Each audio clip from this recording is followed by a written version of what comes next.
പ്രിയ ദൈവജനമേ, മത്തായിയുടെ സുവിശേഷം 5-ാം അധ്യായം 1 മുതൽ 12 വരെയുള്ള സുവിശേഷ ഭാഗമാണ് നമ്മുടെ ഇന്നത്തെ വിചിന്തന വിഷയം.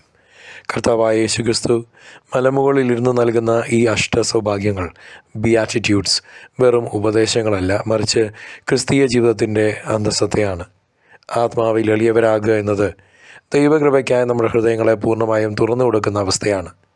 വിലാപത്തിലൂടെ നാം കടന്നു പോകുമ്പോൾ ദൈവികമായ ആശ്വാസം നമ്മെ തേടിയെത്തുന്നുവെന്ന് വചനം ഉറപ്പിച്ച് പറയുന്നു.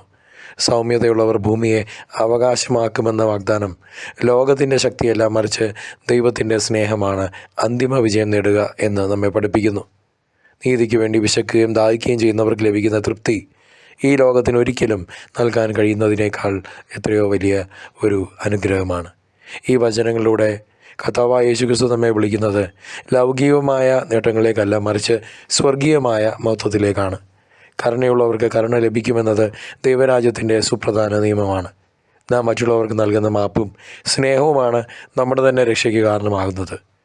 പ്രിയ സഹോദര സഹോദരി, ഹൃദയശുദ്ധിയുള്ളവർക്ക് മാത്രമേ ദൈവത്തെ ദർശിക്കാൻ സാധിക്കൂ എന്ന സത്യം നമ്മുടെ മനസ്സിൻ്റെ ഉൾച്ചിന്തകളെ വിശദീകരിക്കാൻ നമ്മെ പ്രേരിപ്പിക്കട്ടെ. സമാധാനം സ്ഥാപിക്കുന്നവർ ദൈവപുത്രന്മാരെന്ന് വിളിക്കപ്പെടുന്നത് അവർ ക്രിസ്തുവിൻ്റെ സമാധാനത്തിൻ്റെ വക്താക്കളായി മാറുന്നതുകൊണ്ടാണ്.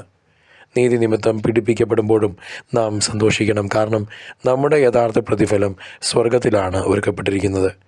ഈ ലോകത്തിലെ ഉപ്പും വെളിച്ചവുമായി ജീവിക്കാനുള്ള വിളി നാം ഓരോരുത്തരും സ്വീകരിച്ചിരിക്കുന്നു.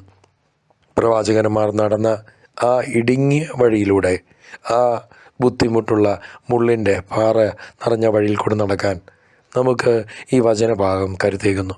നമ്മുടെ ജീവിതം ക്രിസ്തുവിനെ പ്രതിഫലിപ്പിക്കുന്ന ഒരു ജീവനുള്ള ബലിയായി നമുക്ക് മാറ്റാം. കർത്താവായ യേശുവിൻ്റെ തിരുരക്തത്താൽ നിങ്ങളും നിങ്ങളുടെ ജീവിതാവസ്ഥയും കഴുകി ശുദ്ധീകരിക്കപ്പെടട്ടെ.